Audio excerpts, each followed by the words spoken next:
So yesterday, EU Ambassador Gordon Sondland decided to not just take down Donald Trump, but to burn down the entire administration.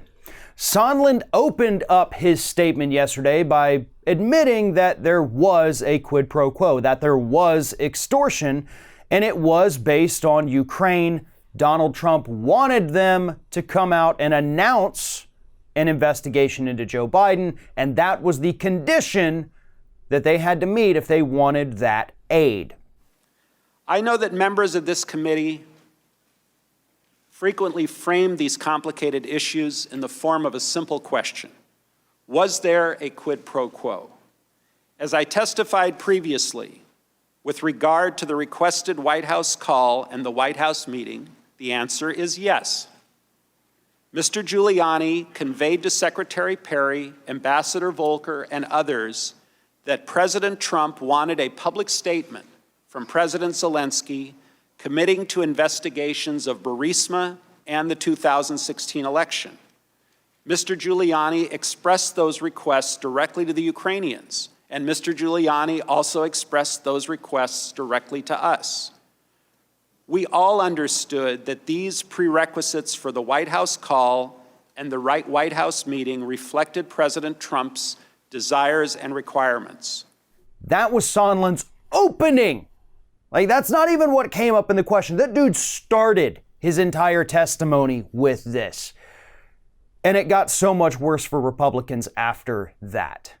He went on to implicate Mick Mulvaney, Rick Perry, Mike Pompeo, Mike Pence, Bill Barr, and of course, Rudy Giuliani, Donald Trump's lawyer.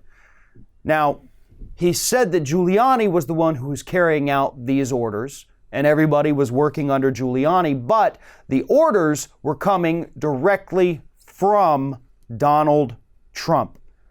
Giuliani was the conduit, but Trump was the guy, in fact, pulling the strings. This is everything that we gathered from Gordon Sondland's testimony.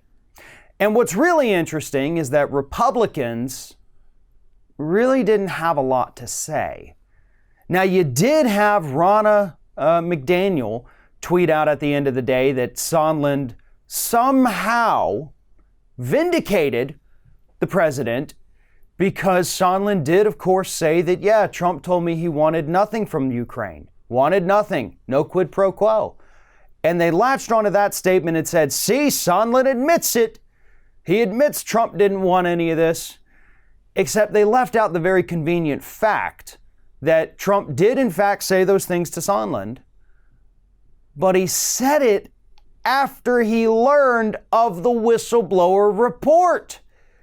So after he got caught, then he came out and said, oh, no, I didn't want this. No, that's not me. That's not what happened.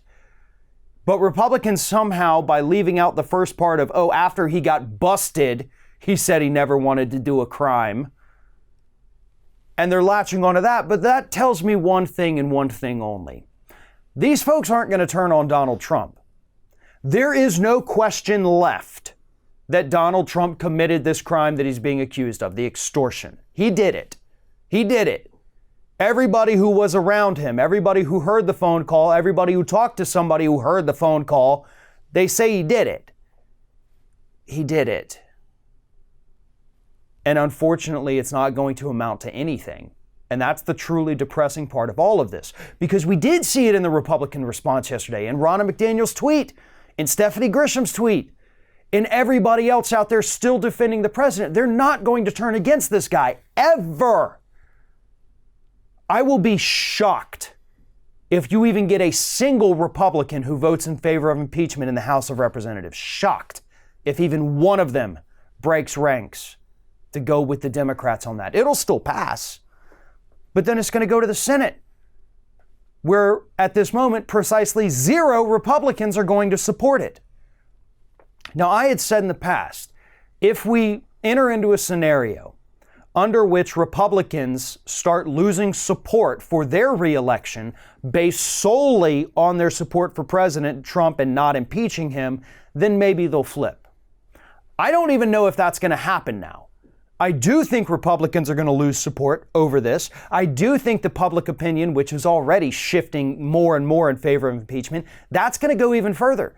Those numbers supporting impeachment and removal are going to get higher. And I still don't think at this point that it's going to change a single Republican's mind in either the House or the Senate. And unfortunately, that means that all this is going to do is going to label him with that stigma of impeached, but not removed. Maybe that'll affect him in 2020. Maybe the public won't forget about all these crimes that he's been accused of and people have admitted that he did in the next 12 months, but maybe they will. We won't know until we get to that point. But based on what we've seen out of the public so far, 12 months is a long time in the world of politics, long enough to, forget about even the most egregious crimes. So the Democrats, unfortunately, do need to stretch this thing out as long as humanly possible, or else by next November, it's going to be ancient history for most voters in this country. Thanks for watching, everybody. And don't forget, if you like what you see here, like, comment, share, and subscribe to our channel. And now you can also become a member of Ring of Fire and get exclusive early access to certain Ring of Fire videos all throughout the week. Just click on the little join button right below the video.